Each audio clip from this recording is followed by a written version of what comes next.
Hello friends, good morning. இது Saturday morning எழுந்திரிச்சு வந்தோடனே ஃபஸ்ட்டு டீக்கு தான் வைக்கிறதுக்காக பால் தான் எடுத்து வச்சுருக்கேன். பால் எடுத்து ஸ்டோர் பண்ணி வச்சுட்டு அதுக்கப்புறம் பால் காய வச்சு டீ போட வேண்டியது தான்.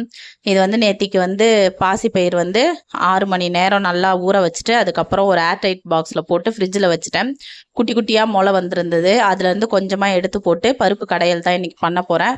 அதுக்கு வந்து ஒரு வெங்காயம், தக்காளி, 2 பச்சை மிளகாய், தேவையான அளவு மிளகாய்த்தூள், உப்பு எல்லாத்தையும் சேர்த்து ஒரு 6-7 விசில் நல்லா வந்தோடனே இறக்கிட்டு நல்லா கடைஞ்சி விட்டுறணும்.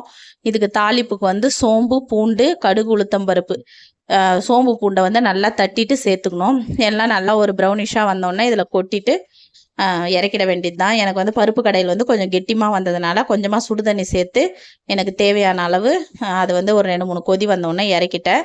சைட் டிஷ்க்கு வந்து வாழைக்காய் தான் செய்ய போகிறேன். ஒயிட் ரைஸு, ரசம், பருப்பு கடையல், வாழைக்காய் வறுவல். இன்றைக்கி சமையல் அதுதான். ட்ரை பண்ணி பாருங்கள். சூப்பராகவும் இருக்கும், ஹெல்த்தியாகவும் இருக்கும். மிச்ச பாசி பருப்பு எடுத்து வச்சேன்னா 2-3 நாளில் நல்லா பெருசாக முளை வந்துடும். அதுக்கப்புறம் பசங்களுக்கு 2 நாளைக்கு ஸ்நாக்ஸ் கொடுக்கலான்னு